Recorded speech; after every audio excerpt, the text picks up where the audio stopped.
మనకు దేవుని చిత్తాన్ని ఎట్లా అన్వయించుకోవాలో తెలియదు.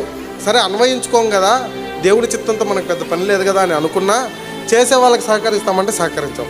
మోర్ ఓవర్ ఏం చేస్తామంటే అడ్డంకు వస్తుంది. ఏమొస్తుంటుంది? అభ్యంతరాలు, అడ్డంకులు వస్తుంటాయి. ఈ అడ్డులు, అభ్యంతరాలు, ఆటంకాలను ఏం చేస్తాయంటే దేవుని చిత్తాన్ని నెరవేర్చం. దేవుని చిత్తం నెరవేర్చబడినప్పుడు ఈ వ్యక్తి దేవుని చిత్తము గుండా దేవుని చిత్తమును చేయడానికి వెళ్తూ ఉన్నప్పుడు అడ్డంకాలు, అభ్యంతరాలు, ఆటంకాలు వస్తూనే ఉంటాయి. దీనన్నీ దాటుకొని పోవాల్సిందే, ఇది తప్పదు. కానీ నువ్వు ఎంతకీ మారలేదనుకో, దేవుడు ఏం చేస్తాడు? కొట్టే భూమి మీద లేకుండా పోతావు. దీనికి కూడా ఎగ్జాంపుల్ చెప్పనా?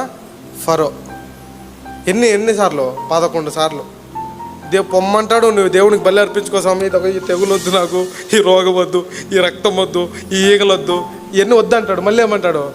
అది పోగానే నీ దేవుడు లేదు, ఏం లేదు, నువ్వు ఐగుప్తులోనే ఉండాలి. మళ్ళీ ఏం చేయాలా? మళ్ళీ ఇంకోటి చేయాలి. అట్లాంటి 11 చేస్తే ఇంకా దేవునికి ఇంకా ఇట్లా కాదు. నువ్వు ఇప్పుడు చూసిన జనమును ఇంకెన్నటికి ఏమైపోయారు? సముద్రంలో చేపలకు ఆహారం అయిపోయినారు. అది మ్యాటర్. ఇంకంతకంటే పెద్ద ఉపయోగపడలే వాళ్ళు, ఇంకంతకంటే పెద్ద ఉపయోగపడలేదు. ఎందుకు? దేవుని చిత్తానికి ఆటంకపడతాం. సో నేను చెప్పదలిచిన విషయం, దేవుడు నాకు పెట్టిన భారం ఏంటంటే, నువ్వు సహకరించలేకపోతే మౌనంగా ఉండు.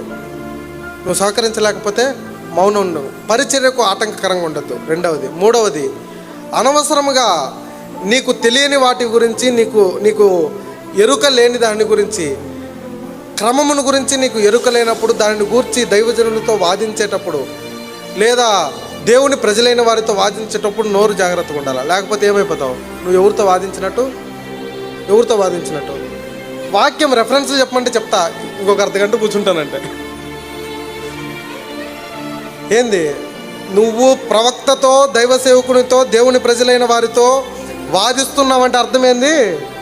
దేవునితో వాదిస్తున్నావు అంటే, దేవునితో వాదిస్తే దేవుడు వదిలిపెడతాడు? కరెక్ట్ ఆన్సర్ ఇస్తాడు. ఏమని? నీవు ఇప్పుడు చూసిన జనమును మరెన్నటికి చూడు, పెట్టెత్తుకొని ప్రియ యేసురాజును నేను చూసినా చాలు. వాడు చూడ్డు మన